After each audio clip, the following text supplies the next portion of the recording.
नमस्ते दोस्तों। इस वक्त की बड़ी खबर ट्रंप के टैरिफ को लेकर आ रही है।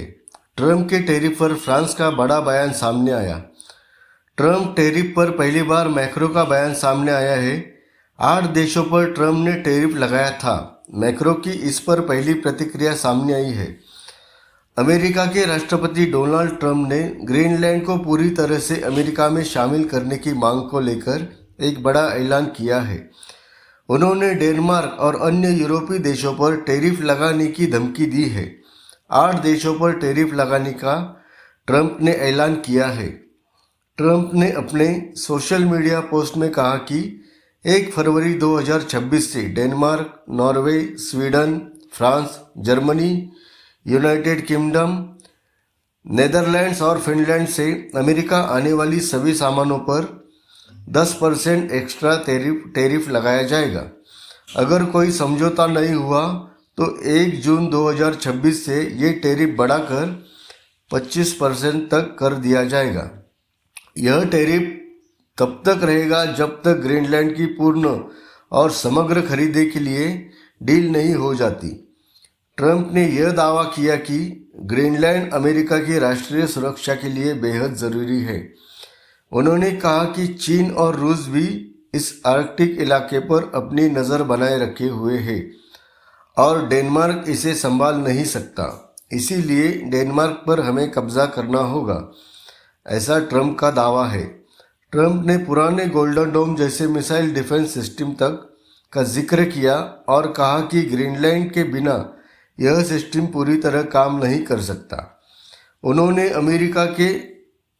अमेरिका को पिछले 150 सालों से इस सौदे की कोशिश करने वाला बताया और कहा कि अब वक्त आ गया है, यानी कि समय आ गया है कि डेनमार्क कुछ दे, क्योंकि दुनिया की शांति दांव पर है।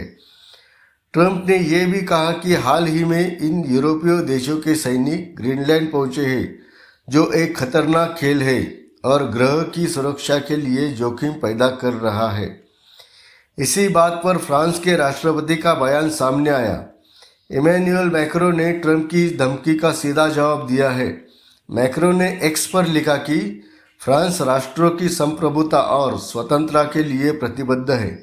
उन्होंने ये भी लिखा कि ना तो यूक्रेन में, ना ही ग्रीनलैंड में और ना ही कहीं और ऐसी स्थिति में कोई धमकी या इंटिमिडेशन हमें प्रभावित कर सकता है। मैक्रो ने टैरिफ धमकियों को अस्वीकार्य बताया और कहा कि अगर ये धमकियां सच में हो जाती है तो यूरोपीय देश एकजुट और समन्वित तरीके से जवाब देंगे। वो यूरोपीय संप्रभुता की रक्षा करेंगे। मैक्रो ने कहा कि फ्रांस डेनमार्क के साथ ग्रीनलैंड में हो रहे एक्सरसाइज में शामिल है, क्योंकि ये आर्कटिक और यूरोप की सीमाओं की सुरक्षा से जुड़ा हुआ है। वो जल्द ही अन्य यूरोपीय पार्टनर से बात करेंगे। ब्रिटेन के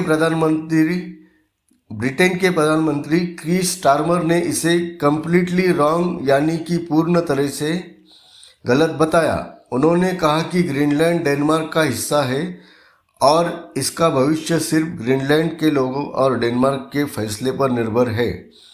उन्होंने आगे कहा कि आर्कटिक सुरक्षा नाटो के सभी सहयोगी की लिए महत्वपूर्ण है और रूस के खतरे से निपटने के लिए सभी को मिलकर काम करना चाहिए। लेकिन नाटो सहयोगियों पर टैरिफ लगाना, जो सामूहिक सुरक्षा के लिए काम कर रहा, उसे पूरी तरह से गलत है। 17 जनवरी 2026 को ट्रंप ने ट्रूथ सोशल पर अपना पोस्ट डाला। यूरोपीय नेताओं ने एकजुट होकर इसका विरोध किया है। डेनमार्क और ग्रीनलैंड ने साफ कर दिया कि ग्रीनलैंड बिक्री के लिए नहीं है और इसका फैसला सिर्फ डेनमार्क और ग्रीनलैंड के लोगों का है।